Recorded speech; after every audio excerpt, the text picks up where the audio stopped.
قرآن مجید میں اللہ کریم نے فرمایا شہر رمضان الذی انزل فیہ القرآن، فرمایا رمضان کا وہ مہینہ ہے جس میں ہم نے قرآن مجید کو نازل فرمایا ہے۔ رمضان المبارک اللہ تبارک و تعالیٰ کے پسندیدہ ایام میں سے وہ خوبصورت ایام کا مجموعہ ہے جس میں اللہ اپنے بندوں پر زیادہ مہربانی فرماتا ہے۔ ہمارے ہاں بہت ساری چیزوں کو سن سن کے اور بہت سارے معاملات کو دیکھ دیکھ کے ہم سمجھتے ہیں کہ یہ روٹین کی بات ہے، ہر سال روزے آتے ہیں، ہر سال رکھنے ہوتے ہیں۔ چونکہ یہ بڑا عظمت اور قدر والا مہینہ ہے، لیکن چونکہ خود چل کے آتا ہے تو جو چیز خود چل کے آتی ہے اس کی کئی دفعہ قدر کمزور ہو جاتی ہے، لہذا ہم روٹین کے فضائل سنتے ہیں، روٹین میں اسے لیتے ہیں۔ میرے عزیز، ہماری محافل جب ہوتی ہیں نا، محافل تو ان میں نقیب محفل ہوتا ہے، اسٹیج سیکرٹری بھی لوگ اس کو کہتے ہیں اور بھی کئی ناموں سے پکارتے ہیں۔ وہ آنے والے شخصیت کا تعارف کراتا ہے، کہتا ہے کہ فلاں صاحب آنے والے ہیں، پھر یہ بھی کہتا ہے کہ وہ بڑے اچھے ہیں، بڑے خوبصورت بولتے ہیں، اب میں فلاں قاری صاحب کو دعوت دینے لگا ہوں۔ قاری صاحب جو ہیں وہ بڑی اچھی تلاوت کرتے ہیں، بڑی اچھی ان کی آواز ہے اور بڑا اچھا ان کا لہجہ ہے، وہ تعارف کرا رہا ہوتا ہے۔ پھر نعت خواں کے حوالے سے بھی اس طرح کے وہ تعریفی کلمات ادا کرتا ہے، لیکن لوگ بعض اوقات سمجھتے ہیں کہ ان بیچاروں کی ڈیوٹی ہے، انہوں نے یہ کام کرنا ہی ہے، ان کی ذمہ داری ہے۔ اور اسی طرح ہوتا بھی ایسا ہی ہے۔ ہماری محافل کے جو اکثر نقیب حضرات ہوتے ہیں ان کے جملے رٹے رٹائے ہوتے ہیں، وہ انہوں نے سب کو کہنے ہی ہوتے ہیں، وہ کہے جاتے ہیں۔ لیکن اگر کسی محفل کے اندر نقیب محفل کوئی بہت بڑا عالم ہو،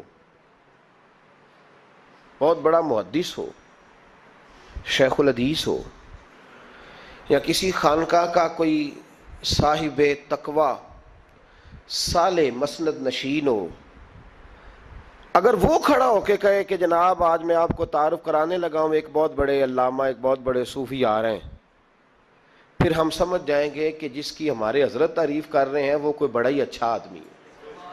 پھر ہم سمجھیں گے نہیں، یہ روٹین کی گفتگو نہیں ہو رہی، یہ وہ رسم نہیں جو روز ادا ہوتی ہے، اس میں کچھ انفرادیت ہے، کچھ تخصیص ہے، کچھ اس کے اندر چیزیں زیادہ ہیں۔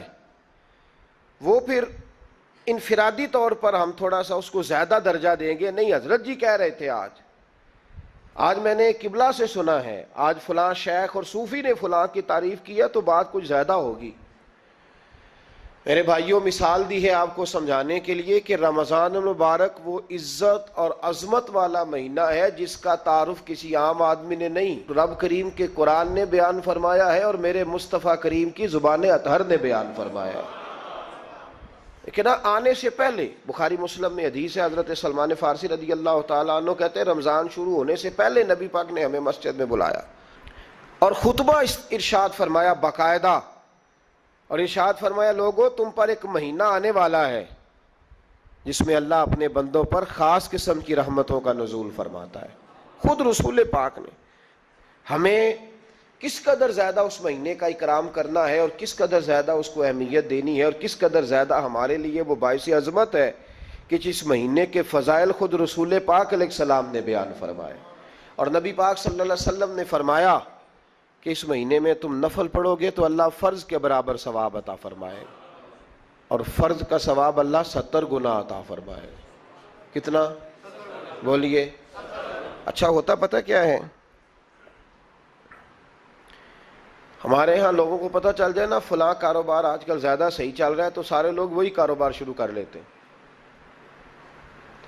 سی این جی کچھ دنوں بڑی زبردست تجارت ہوتی تھی، تو میرا خیال ہے کہ ہر کلومیٹر پر الا ماشاء اللہ سی این جی نظر آتی تھی۔ اب لوگوں نے سمجھ لیا ہے کہ شاید کھانا کھانے کا لوگوں کا مزاج زیادہ ہے، تو ہم جس چوک میں کھڑے ہوتے ہیں، جس جگہ جاتے ہیں، وہاں لوگ سب سے پہلے بتاتے ہیں کہ یہاں فلاں ہوٹل بڑا معروف ہے، اس پہ آپ کو کھانا کھلائیں گے۔ تو اب ہر آدمی نے ہوٹل کھول لیا، بلکہ اللہ تعالیٰ معاف کرے، ہمارے ہاں تو تعلیم بڑی اچھی تجارت ہے۔ جب سے سرکاری اسکولوں کی حالت تھوڑی خراب ہوئی تو ہر بندے نے پرائیویٹ اسکول کھول لیا ہے. بہت بڑی تجارت ہے معاذ اللہ. میں کبھی کبھی پریشان ہو جاتا ہوں کہ وہ قوم کیسے آگے بڑھے گی جو تعلیم بیچتی ہے. اور اللہ تبارک و تعالیٰ مجھے معاف کرے تو ہمارے ہاں تو صحت کا شعبہ سب سے زیادہ تجارت کا حامل ہے کہ اگر کوئی آدمی اچھی انویسٹمنٹ کر کے کسی اچھی جگہ ہاسپٹل بنا کے کوئی 2-4 اسپیشلسٹ ڈاکٹر بنا لے تو پھر تو وہ بے شک جھاڑو کے ساتھ پیسے جمع کرے, مسئلہ ہی کوئی نہیں. ہم یہ کرتے ہیں کہ جو پتہ محسوس ہوتا ہے نا کہ اس جگہ مجھے رمق زیادہ نظر آ رہی ہے, تجارت میری زیادہ بڑھے گی, تو لوگ ادھر توجہ کر لیتے. او خدا کے بندو, صحابہ کا مزاج یہ تھا کہ جہاں انہیں پتہ چلتا تھا نا اس نیکی کا ثواب زیادہ ہے تو وہ بھاگ کر اس نیکی کی طرف توجہ کرتے تھے. آپ صحابہ کی سیرت کی کتابیں دیکھیے, حضرت انس بن مالک رضی اللہ تعالیٰ عنہ فرماتے ہیں جب نبی پاک علیہ السلام نے رمضان کی شان بیان کی تو صحابہ کا یہ مزاج بن گیا کہ وہ اپنے سارے کام رمضان سے پہلے سمیٹ لیتے تھے. رمضان شریف سے پہلے سارے کام سمیٹ لیتے, لینے دینے کے معاملات صاف کر لیتے, خریداری ہو جاتی. گھر کے اندر کوئی کام کرانا ہوتا تو وہ رمضان سے قبل کرا لیتے. یکم رمضان کو وہ مسجدوں میں ڈیرے لگا لیا کرتے تھے. وہ کہتے تھے نیکیاں جمع کرنے کے ایام ہے. نیکیاں دیکھیں نا, سب سے مصروف ترین زندگی ہمارے نبی پاک صلی اللہ علیہ وسلم کی زندگی ہے. 23 سالوں میں نبی پاک علیہ السلام نے 2300 سالوں سے بھی زیادہ کام کیا. بڑا مصروف وقت تھا حضور کا, بڑا مصروف. ہمارے یہاں نا میں ایک جگہ پہ حاضر تھا تو ایک بزرگ تقریر فرما رہے تھے. وہ کہہ رہے تھے اب خانقاہوں میں جو اللہ اللہ ہو رہی ہے وہ چھوڑ کے باہر نکلو, اب میدان میں نکلنے کا دور ہے. تقریر ختم ہوئی تو میں نے کہا حضرت ناراض نہ ہوئیے گا, ویسے کون سی خانقاہ میں اللہ اللہ ہو رہی ہے جہاں سے آپ باہر نکالنا, تو دور ہی گزر گیا اللہ اللہ کرنے کا. اب تو لنگر شنگر چل رہا ہے خانقاہوں میں, یا باتیں شاتیں ہو رہی ہیں. کیلو کال کی دنیا ہے, مستی اور حال کی تو کب سے چلی گئی. کم باذن اللہ جو کہتے تھے وہ رخصت ہو گئے. خانقاہوں میں مجاور رہ گئے یا گور کن. اب تو کہاں, اب کس کو آپ کہہ رہے ہیں کہ اللہ اللہ چھوڑ کے باہر آؤ؟ کون اللہ اللہ کر رہا ہے؟ اللہ ماشاء اللہ ہے, حال ہی کوئی نہیں. اسلام فقط اللہ اللہ کا مذہب نہیں. نبی پاک صلی اللہ علیہ وسلم نے کہا لا رہبانیت فی الاسلام, میرے اسلام میں رہبانیت کا کوئی حصہ نہیں. ایک آدمی جا کے صرف مسجد میں بیٹھ جائے, حقوق سارے چھوڑ دے, بال بچوں کو بھول جائے, اسلام اس کی حوصلہ افزائی نہیں کرتا, حوصلہ شکنی کرتا ہے. وہ والی صوفی کا درس حضور نے نہیں دیا کہ مسجد میں بیٹھو اور بس مسجد میں بیٹھو, خانقاہ میں بیٹھو, بلکہ نبی پاک صلی اللہ علیہ وسلم ہمیں بدر میں بھی نظر آتے ہیں.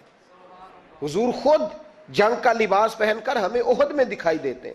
نبی پاک صلی اللہ تعالی وسلم ہمیں خندق کے موقع پر ہاتھ میں کدال پکڑ کر نبی پاک علیہ السلام ہمیں کھدائی کرتے ہوئے نظر آتے ہیں. مسجد نبوی تعمیر ہو رہی ہے تو حضور ہمیں خود اینٹیں اٹھاتے ہوئے دکھائی دیتے ہیں. سارے کام حضور نے کیے ہیں.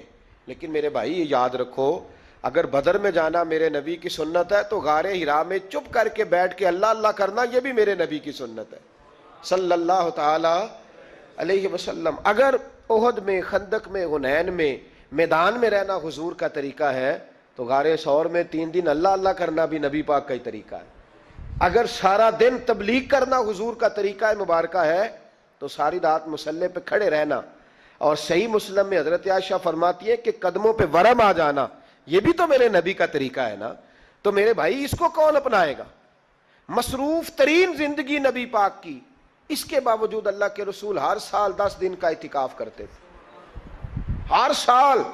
ایک سال جہاد پہ گئے تھے, اعتکاف نہیں ہو سکا. اگلے سال میرے نبی پاک نے 20 دنوں کا اعتکاف فرمایا, پچھلے 10 دن کا. میں نے ایک بزرگ کی تعریف کی, ایک اپنے بڑے پیارے میرے محبت والے دوست ہیں, ان کے سامنے میں نے کہا یار یہ بندہ بڑا 4 سال اعتکاف کرتا ہے. تو انہوں نے ترجمہ کر دیا میری بات کا, تھوڑی سی تشریح کر دی. کہنے لگے ماشاءاللہ فارغ ہو گئے, اب بچوں کی شادی ہو گئی, اب فارغ ہیں. تو میں نے کہا کہ آپ یہ کہنا چاہتے ہیں کہ جو فارغ ہوتا ہے وہ اعتکاف کرتا ہے؟ آپ یہ کہنا چاہ رہے ہیں؟ چونکہ میرا پیار تھا تو میں نے کہا ان سے کہ جو کوہ طور پہاڑ آپ نے سر پہ رکھا ہوا ہے آپ بھی ذرا اتار کے پھینکیں, دیکھوں تو صحیح کہ آپ کون سا مار کا فتح کر رہے ہیں. کس طرح کا ہمارا رویہ ہے, کس طرح کی ہماری سوچ. اگر کوئی شخص خیر کا کام کر رہا ہے تو بجائے اس کی حوصلے، کہتے ہیں اب فارغ ہے، بچوں کی شادی ہو گئی، بچے کام کاج کرتے ہیں اس لیے بیٹھتے ہیں. تو میں نے کہا آپ نے جو پہاڑ اٹھایا وہ بھی ذرا دکھائیں. روٹی آپ بچوں کو دیتے ہیں کہ اللہ دیتا ہے؟ ان کی پرورش کی ذمہ داری آپ کی ہے یا رب کریم کی ہے؟ تو 2 گھڑیاں محنت کرنے کا مطلب یہ ہے کہ تم نے پہاڑ اٹھایا ہوا ہے سر پہ. تو اس طرح کے فلسفہ ہم بیان کرتے ہیں.